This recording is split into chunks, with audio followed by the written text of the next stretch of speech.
मित्रों, हमारे पूर्व के वीडियो के आधार पर कुछ शुभचिंतकों ने किस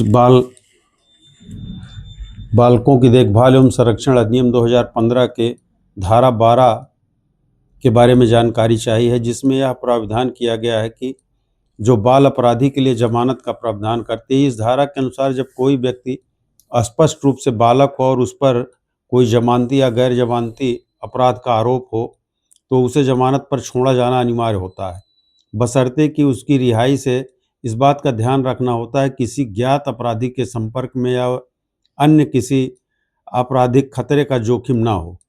धारा 12 के तहत यह भी स्पष्ट किया गया है कि बाल अपराधी को वयस्क अपराधी के रूप में नहीं देखा जाएगा और उसे सुधार और पुनर्वास पर केंद्रित दृष्टिकोण के साथ न्यायिक प्रक्रिया के माध्यम से जमानत मिलने का अधिकार होगा।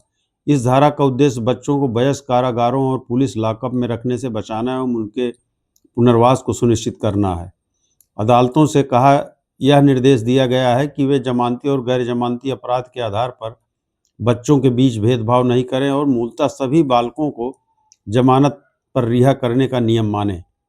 इस कानूनी प्रावधान के तहत जमानत से इनकार केवल उन मामलों में किया जा सकता है जहां बालक की रिहाई से वह किसी ज्ञात अपराधी के संपर्क में आ सकता है और उसकी रिहाई से न्याय का उद्देश्य ध्वस्त हो सकता है या उसको नैतिक, शारीरिक या मानसिक खतरा हो। अधिनियम में बालक की परिभाषा उस व्यक्ति से जिसकी आयु 18 वर्ष से कम है और यह धारा बाल अपराधियों को विशेष संरक्षण और न्याय व्यवस्था में अलग दयालु एवं मानवीय दृष्टिकोण सुनिश्चित करती है।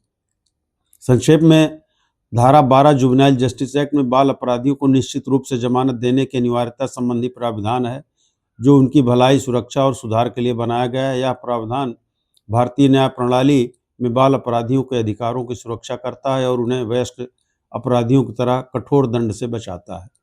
धन्यवाद मित्रों। इसके संबंध में और भी जानकारी चाहेंगे तो हम आगे आपको देंगे।